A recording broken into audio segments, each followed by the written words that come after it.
रात होते ही mummy papa के कमरे से चिल्लाने की आवाजें आने लगती थी। एक बार मैंने सोचा कि मैं जाकर देखती हूँ कि वह दोनों किस बात पर लड़ रहे हैं। मम्मी पापा का कमरा मेरे कमरे के बगल में था और मेरे कमरे में खिड़की लगी हुई थी जो सीधा उन दोनों के कमरे में खुलती थी। वह खिड़की ज्यादा पुरानी तो नहीं, पर उसमें 2-3 छेद हो गए थे।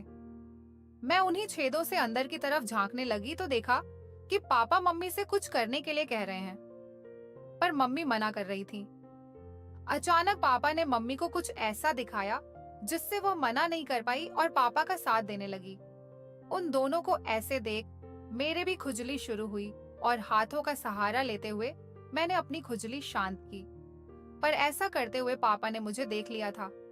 अगले दिन मौका पाकर उन्होंने अपने औजार से मेरी चीखें निकाल दी और रात भर मुझे हेलो दोस्तों, आज की इस रोमांचक कहानी में आप सभी का स्वागत है। मेरा नाम निशा है और मैं मुंबई शहर की रहने वाली। जी हाँ, मुंबई में हमारा एक आलीशान घर बना हुआ है जहाँ मैं अपने मम्मी पापा और दादी दादी के साथ रहती हूँ। मैं अपने माँ बाप की इकलौती औलाद हूँ, इसलिए मुझे बहुत नाजों से पाला गया है। मेरे मम्मी पापा ने बचपन से ही मेरी हर जायज और नाजायज मांग को पूरा किया है, इसीलिए आप मुझे उनकी बिगड़ी हुई औलाद बोल सकते हैं। मेरी उम्र 16 साल की है, लेकिन मेरा शरीर देखकर कोई यकीन नहीं करेगा कि मैं इतनी कम उम्र की कमसिन लड़की हूँ, क्योंकि मेरा बदन बिल्कुल एक 25 साल की लड़की की तरह हो चुका है और इसकी वजह मैं खुद ही हूँ। मुझे लेट नाइट पार्टी करने की आदत थी और यही वजह है कि 15 साल की उम्र से ही मुझे वह सब आनंद लेने की आदत पड़ गई थी। जैसा कि मैंने आपको पहले ही बताया था कि मेरा घर बहुत आलीशान है जिसमें 5-6 कमरे हैं। एक कमरे में मेरे मम्मी पापा रहते हैं, दूसरे कमरे में मेरे दादा और दादी जी रहते हैं जिनकी उम्र अब बहुत ज्यादा हो गई है, तो वह दोनों अपना ज्यादातर समय अपने कमरे में ही बिताते हैं। तीसरे और सबसे सुंदर कमरे में मैं रहती हूँ। बाकी के कमरे खाली पड़े रहते हैं या जब भी कोई मेहमान आता है तो उनके लिए तैयार कर दिए जाते हैं। अब मैं अपने मम्मी पापा की बात करूं तो मेरे पापा की उम्र 40 साल है और मेरी मम्मी की उम्र 35 साल है। उन दोनों की शादी छोटी उम्र में ही हो गई थी, इसलिए वह दोनों काफी जवान दिखते हैं। मेरे पापा एक बहुत बड़े बिजनेसमैन हैं, जिनका ज्यादातर समय अपने काम में ही निकल जाता है। मेरी मम्मी वैसे तो बहुत जवान और खूबसूरत है, पर उनकी सोच पुराने जमाने की है। उनका ज्यादातर वक्त घर के कामों और अपने सास ससुर की सेवा करने में निकल जाता है। जितना मैंने अपने मम्मी पापा के रिश्ते को समझ पाया है, सो उससे एक बात साफ पता चलती है कि मेरी मम्मी मेरे पापा को समय ही नहीं दे पाती है। वह उनकी सारी जरूरतें पूरी नहीं कर पाती है और यही वजह है कि उन दोनों के बीच अक्सर लड़ाई होती है। एक रात की बात है कि हम सब खाना खाकर सोने के लिए अपने अपने रूम में चले गए थे कि तभी अचानक से मुझे मेरे मम्मी पापा के कमरे से लड़ाई की आवाजें आने लगी। उनका कमरा मेरे कमरे के पास ही था, इसलिए मुझे साफ साफ सुनाई दे रहा था और यह लड़ाई बढ़ती ही जा रही थी। दोस्तों, ये ऐसा नहीं था कि आज वह पहली बार लड़ाई कर रहे थे, लेकिन मैं फिर भी जानना चाहती थी कि आज किस बात के लिए लड़ाई हो रही है।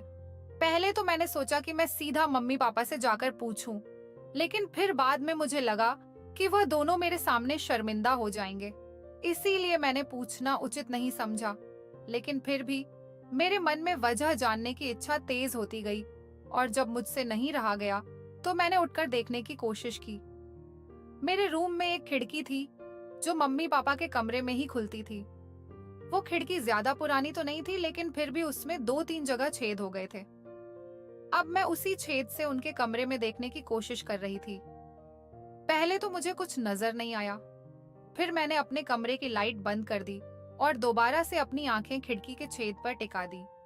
अंदर का नजारा देखते ही मेरे पूरे शरीर में करंट दौड़ गया। मैंने आज से पहले उन दोनों को इस तरह कभी नहीं देखा था।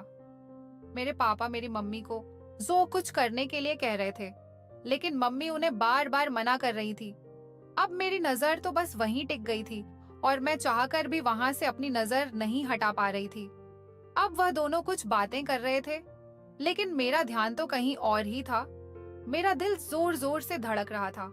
थोड़ी देर बाद पापा ने मम्मी को एक चीज दिखाई, जिसे देखकर पहले तो मम्मी गुस्सा हुई और फिर शर्म से अपनी नजरें झुका लीं। अब उन्हें भी कुछ महसूस होने लगा था और फिर उन्होंने इशारे से पापा को अपने पास बुलाया। फिर मेरे पापा और मम्मी कुछ वक्त वैसे ही रहे जैसे एक पति पत्नी रहते हैं। लगभग 1 से 2 घंटे के बाद मम्मी ने अपने आप को ठीक किया और लाइट बंद करके सोने के लिए लेट गई। अब उनके कमरे में बिल्कुल अंधेरा होने की वजह से मुझे कुछ नहीं दिख रहा था, तो मैं भी अपने बिस्तर पर जाकर लेट गई। इतना सब कुछ देख लेने के बाद मुझे नींद नहीं आ रही थी। मेरी आंखों के सामने वही सब चल रहा था जो कुछ देर पहले मैंने देखा था। तब मैं सोच रही थी कि काश मेरे पास भी कोई ऐसा होता जो मुझे भी इसी तरह अपने प्यार में डुबा देता। यही सब सोचते सचते मेरे भी खुजली होने लगी। फिर मैंने पहली बार अपने हाथों का सहारा लिया, क्योंकि इस समय खुजली मिटाने वाला कोई मिलता भी नहीं।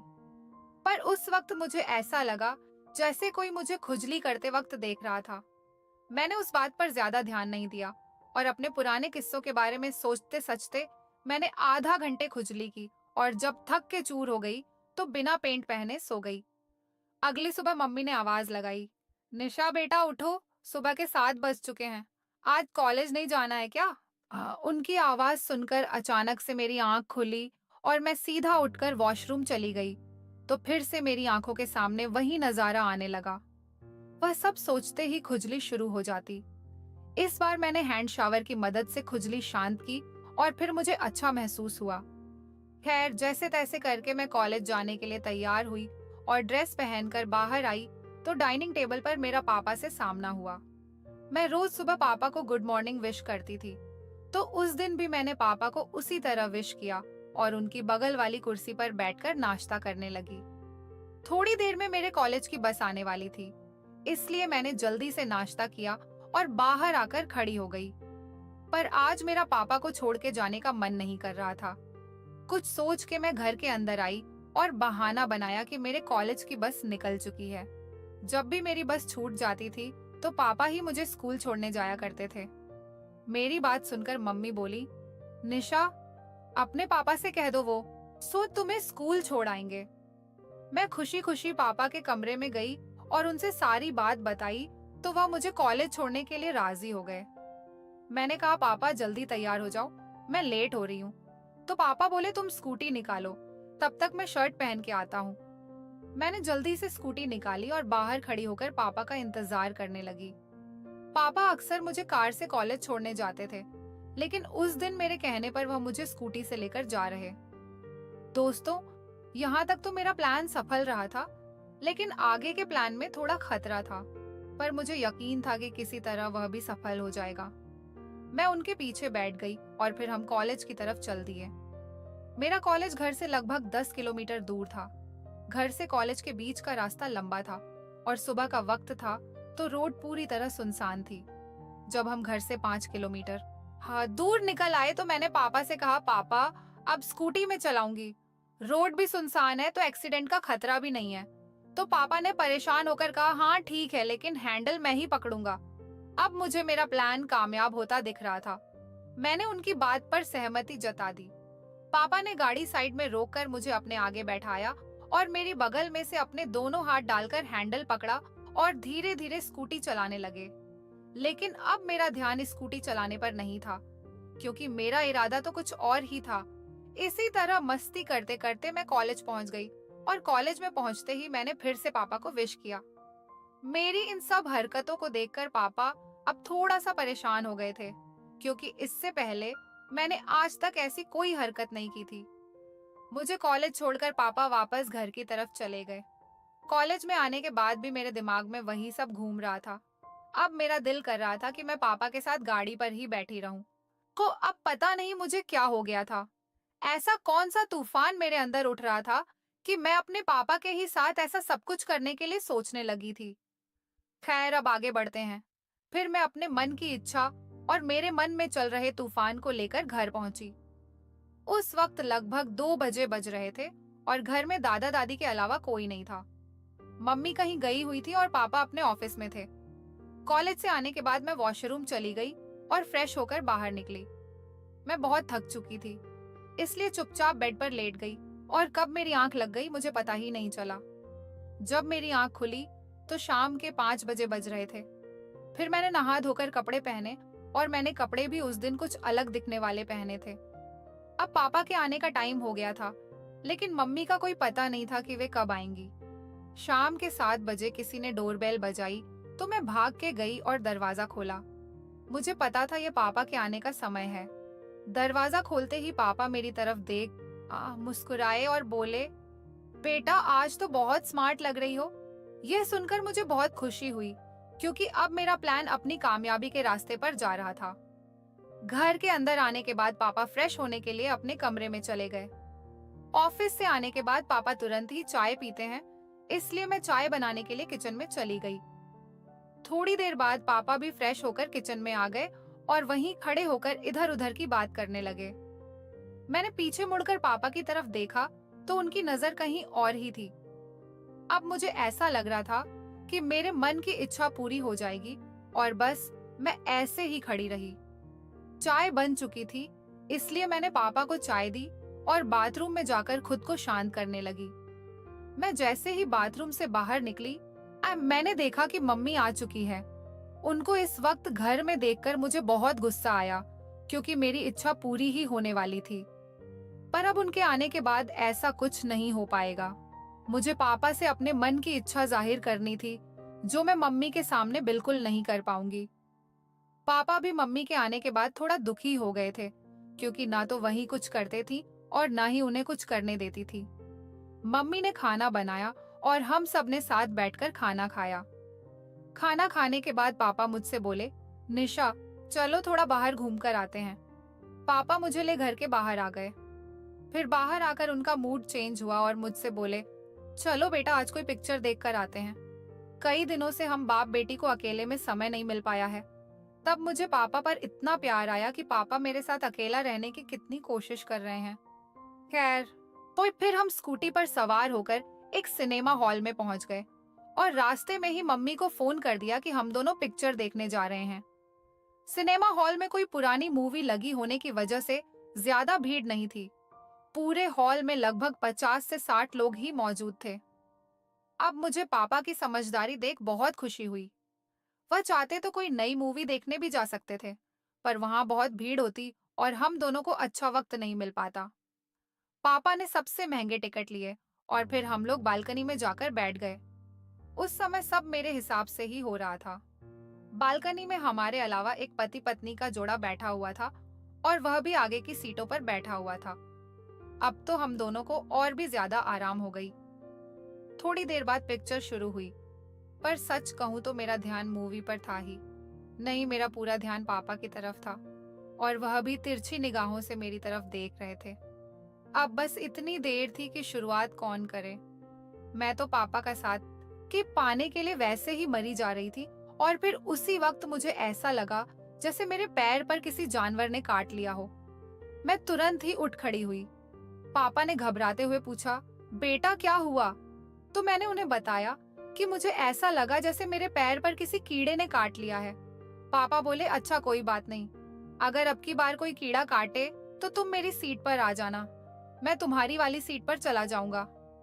उनकी बात सुनकर मैं बैठ गई। फिर 4-5 मिनट बाद मैं फिर से उछलती हुई खड़ी हो गई, लेकिन इस बार मुझे किसी ने काटा नहीं था, बल्कि मैं जानबूझकर खड़ी हुई थी। मुझे इस तरह देखकर पापा हंसते हुए बोले, निशा तुम मेरी सीट पर आ जाओ। मैंने कहा, नहीं पापा, जिस तरह वह कीड़ा मुझे काट रहा है उसी तरह आपको भी काट लेगा। तो पापा बोले कि अच्छा तो तुम एक काम करो, तुम भी मेरी ही सीट पर आ जाओ। इस सब के लिए तो मैं पहले से ही तैयार थी और पापा के इतना बोलते ही मैं उनके बगल में बैठ गई और पर्दे की तरफ देखने लगी। मैं उनके बगल में बैठी हुई बिल्कुल छोटी सी परी की तरह लग रही थी और वैसे भी मेरी उम्र भी ज्यादा नहीं थी। थोड़ी देर बाद पापा ने मुझे पैसे देते हुए कहा कि फूड काउंटर से कुछ खाने के लिए ले आओ। मैं बाहर आई और ढेर सारी खाने की चीजें ले ली। जब तक मैं वापस आई मूवी शुरू हो चुकी थी। मैंने पापा के बगल में बैठते हुए कहा, पापा मुझे आपके साथ मूवी देखने में बहुत अच्छा लग रहा है। पापा बोले, 1 मिनट उठो बेटा, जो मैं तब तक खुद को सेट कर लेता हूँ। अब मुझे अंधेरे में कुछ नहीं दिख रहा था और फिर जब उन्होंने मुझे बैठने को कहा तो मैं उनके बगल में फिर से बैठ गई। फिर थोड़ी देर बाद मुझे एहसास हुआ कि जो मेरे मन में चल रहा है वही पापा के मन में भी चल रहा था, लेकिन वह कह नहीं रहे थे। फिर हार मानकर मैंने ही पापा को इशारा किया और पापा मेरे इशारे को समझ गए, और जिस तरह मम्मी पापा का साथ देते हैं उसी तरह आज मैं भी पापा का साथ देने लगी। हम दोनों ने काफी देर तक वहां एंजॉय किया। अब हम दोनों बिल्कुल शांत थे और बहुत थक गए थे। फिर 2 घंटे के बाद पिक्चर खत्म हुई और लाइट जलते ही मैंने खुद को ठीक कर लिया। सबके आने के बाद हम दोनों भी हॉल से बाहर निकल आए। बाहर आते ही पापा ने मुझसे पूछा, मूवी कैसी लगी बेटा? देन मैंने हंसते हुए जवाब दिया, ऐसी मूवी मैंने आज तक नहीं देखी पापा, लेकिन पापा मुझे चलने में बहुत तकलीफ हो रही है। उसके बाद मुस्कुराते हुए पापा ने मुझे अपनी गोद में उठाया और पार्किंग तक ले गए, क्योंकि हमारी गाड़ी वहीं थी, और फिर मैं मुस्कुराती हुई गाड़ी पर बैठ गई। फिर हम घर की तरफ चल पड़े। उस दिन के बाद से अब मेरे पापा मेरा बहुत ख्याल रखते हैं और मैं भी अपने पापा का बहुत ख्याल रखती हूँ। कमेंट करके जरूर बताइएगा कि आपको ये कहानी कैसी लगी। आगे ही ऐसी रोमांचक कहानियों के लिए मेरे चैनल को सब्सक्राइब कर लें और बेल आइकन दबाना ना भूलें।